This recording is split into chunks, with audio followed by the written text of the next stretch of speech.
Hello. हो बिलच बनवतोय. हो अवघ्या 5 मिनिटात सबमिटच करतोय. कुठे वारीला का? त्यानं लय दुर्लक्ष केलं आमच्याकडे. म्हणलं आपणच एकदा जाऊन यावं तोंड दाखवा त्याला. तसं नाही हो, सर्वांकडे लक्ष असतं त्याचं. कशाचं काय, पैसा नाही ना काय नाही. पिकाला पाणी द्यायचं म्हणलं तर विहिरीला पाणी आहे पण तिथलं पंपच काम करतात. चालवायचंच म्हणलं पंप तर कमी व्होल्टेजवर चालत नाही. काय करावं, मागच्या वेळेस पंपच जळाला आणि एवढा ताप देऊन कशाचं लक्ष ठेवतोय तो. काळजी करू नका, हे घ्या.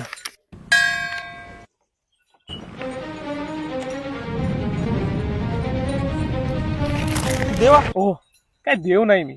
मगाशी कोणीतरी प्रसाद देऊन गेलं, मला वाटलं कोणाच्या तरी कामाला येईल. आणि असंही मदत करायला आवडतं मला. तुमच्यासारखे चांगले लोक आहेत म्हणून आज आमचं अस्तित्व आहे. तुमच्यासारखे चांगले लोक आहेत म्हणून आज आमचं अस्तित्व.